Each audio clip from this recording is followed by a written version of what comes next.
Hi hello friends, welcome back to my channel. ఇవాళైతే bagara rice వండుతున్నానండి. First అయితే water తీసుకొని వాటర్లో ఆయిల్ అయితే వేస్తున్నాను.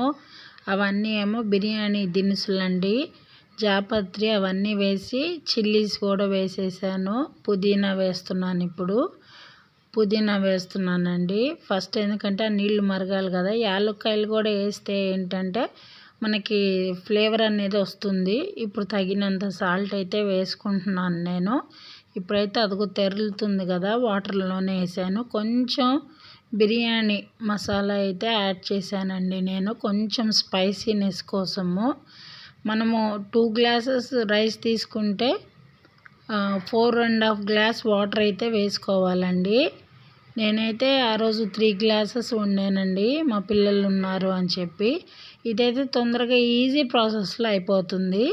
ముందుగా కడిగి నానబెట్టుకున్న రైస్ని అయితే మాత్రం ఇప్పుడు బాగా తెరిలాయి కాబట్టి వాటర్ రైస్ వేసుకుంటున్నాను. చూడండి, ఇది చాలా సింపుల్గా టేస్ట్గా ఉంటుందండి. కానీ తప్పకుండా బగారా చేసినప్పుడైతే మాత్రం సైడ్ డిష్గా కంపల్సరీ చికెన్ కర్రీ కానీ చికెన్ సూప్ ఉంటే చాలా చాలా టేస్టీగా ఉంటుంది. ఇంకా రైతా ఉంటే బాగుంటుంది. మా పిల్లలు ఎక్కువ ఇదే ఇష్టపడతారు కాబట్టి ఇది చేస్తాను. చికెన్ బిర్యానీ, వెజిటేబుల్ పలావ్ ఇవన్నీ చేస్తాను నేను.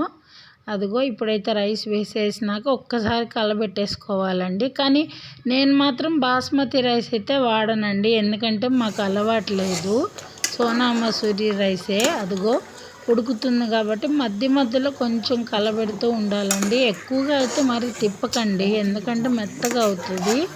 అంటే కొంచెం వాటర్ ఏమైనా తక్కువగా అయినాయి అనిపిస్తే తర్వాత మనం కొంచెం వాటర్ యాడ్ చేసుకోవచ్చు రైస్ కుక్ అవుతున్నప్పుడే, ఏం కాదు. అదిగో లాస్ట్కి వచ్చేసరికి మాత్రం కొంచెం స్లిమ్లో అయితే పెట్టేసి మనం మూత పెట్టాలండి. తర్వాత కింద నుంచి జాగ్రత్తగా తీస్తే అప్పుడు పర్ఫెక్ట్గా వచ్చేస్తుంది.